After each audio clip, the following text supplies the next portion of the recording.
इससे पहले वाले वीडियो में हमने पढ़ा था हावर्ड कार्टर ने टूट की मम्मी का जब ऑब्जर्वेशन किया, उसने उस पर सर्च करना शुरू किया तो उसके पास दो बड़े क्वेश्चंस थे। उसकी मृत्यु कैसे हुई और मृत्यु के समय उसकी एज क्या थी। चलो आइए आगे पढ़ते हैं हम। King Toots demise was a big event even bye royal standards.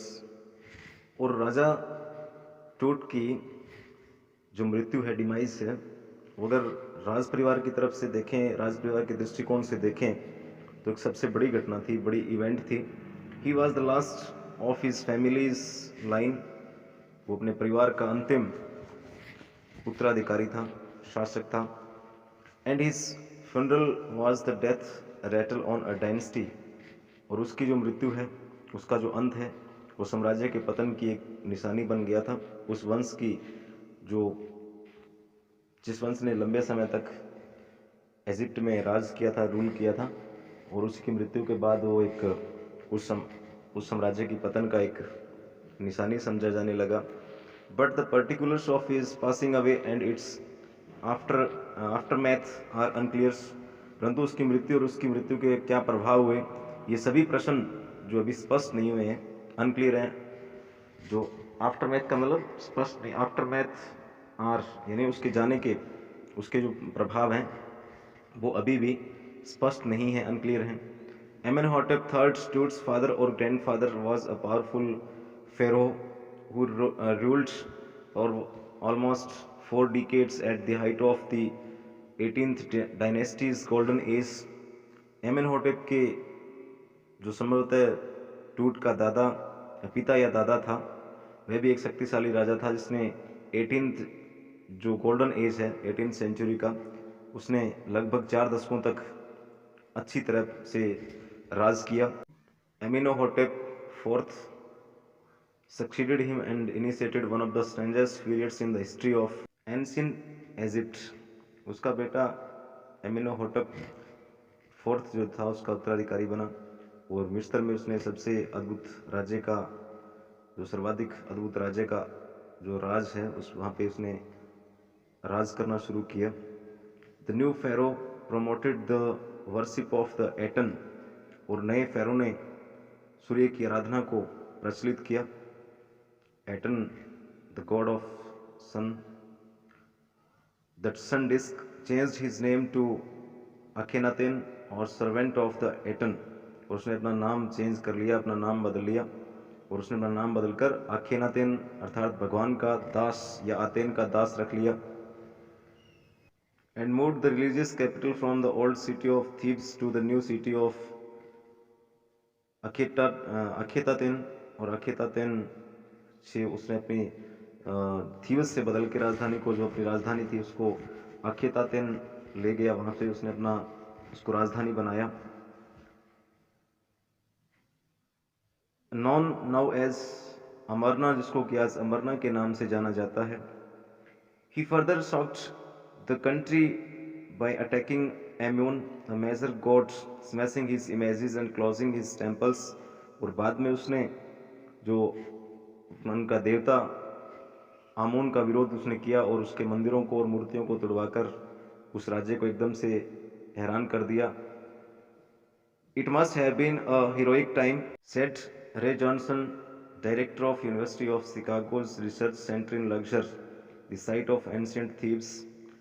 और थेब्स नामक स्थान पर रिसर्च करते हुए शिकागो विश्वविद्यालय के डायरेक्टर रे जॉनसन ने लग्जर रिसर्च सेंटर पर यह शब्द कहे कि निश्चित तौर पर यह बड़ा भयानक समय रहा होगा।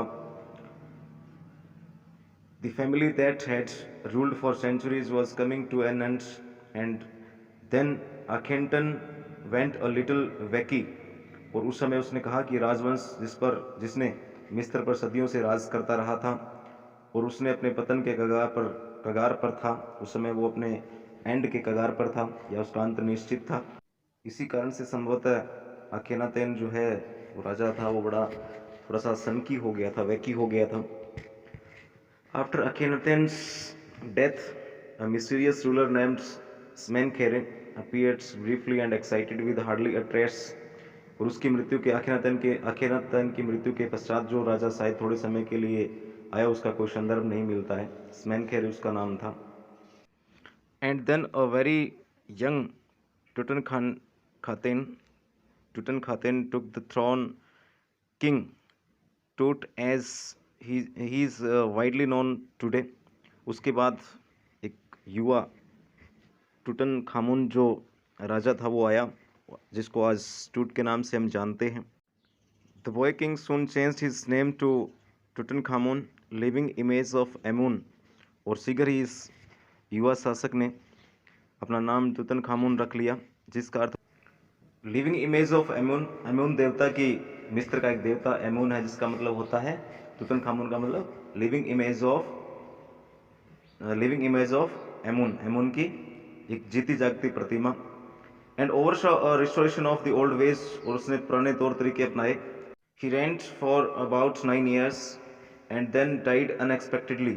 और उसने 9 साल तक राज करने के पश्चात उसकी मृत्यु जो है वो अचानक हो जाती है. Regardless of his fame and the speculations about his fate, Tut is one mummy among many in Egypt. और उसके नाम के राजा की प्रसिद्धि और उसकी जो फेम है, स्पेकुलेशन है, अनुमान है, उस पर ध्यान नहीं देते. अगर ये बात करें हम, तो टूट की मम्मी जो है वो सबसे एक ऐसा मम्मी है जिसको कि फर्स्ट टाइम जो है उसको काउंट किया जा सकता है. बहुत सारी ऐसी मम्मियाँ हैं जिनमें से टूट की मम्मी एक है. How many no one knows. कितनी है इनकी संख्या कोई नहीं जानता. The Egyptian mummy project, which began an inventory in late 2003, has recorded almost 600 so far and is still continuing. और 2003 में आरंभ किए गए मिस्र की मम्मी की खोज के प्रोजेक्ट के अंतर्गत अभी तक 600 जो मम्मीज हैं उनको डिस्कवर किया गया है, खोज कर लिया गया है, और ये अभी इसका आगे वाला जो पार्ट है वो चल रहा है. The next phase, scanning the mummies with a portable CT machine donated by the national geographic society and Siemens it's manufacturer.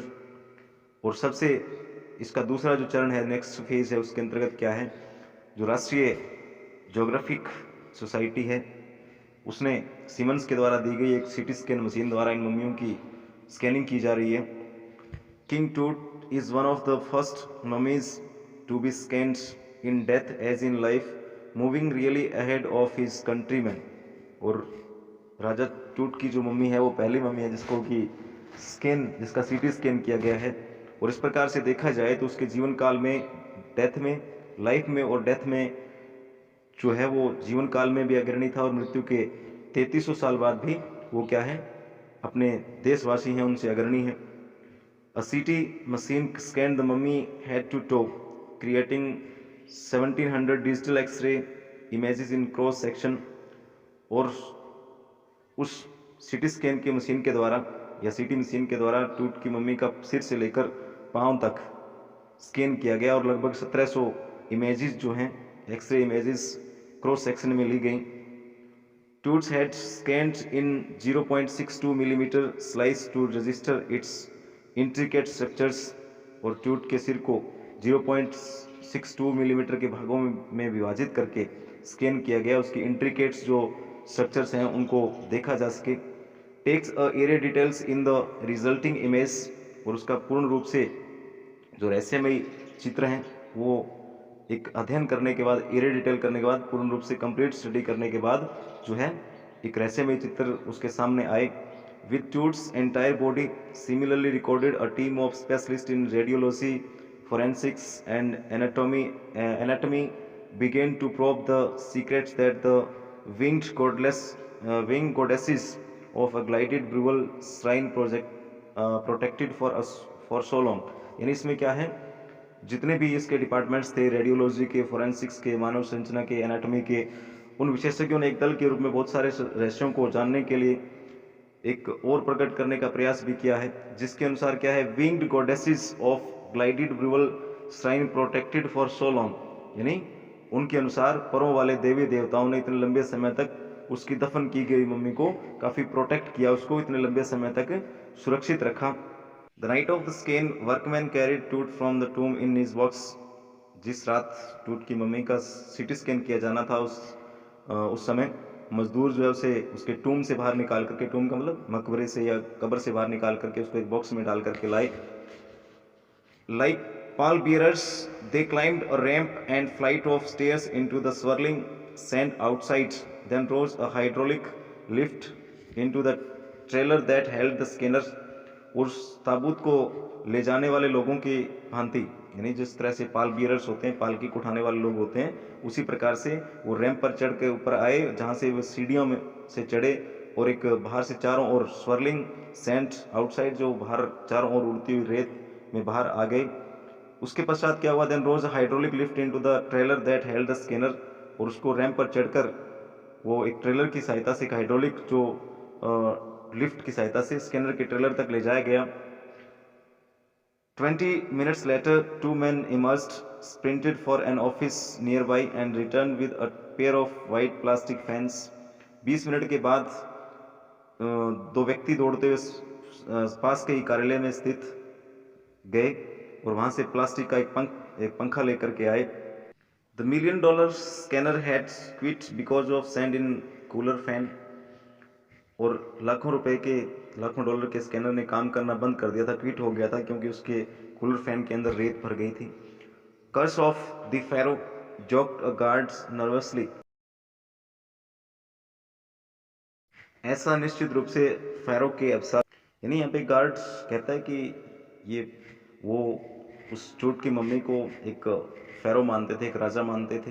तो अभी कहता है कि ये सारी की सारी बातें जो हैं, ये मशीन का ख़राब होना जो है, वो फेरो ने इसको श्राप दे दिया है कि ये मशीन जो है वो ख़राब हो जाए, क्योंकि उसको पीस से उठा करके, शांति से उठा करके उसको तंग किया जा रहा था. इसी कारण से क्या है, वो मशीन ख़राब हो गई थी. The rest of the lesson we shall read in the next video.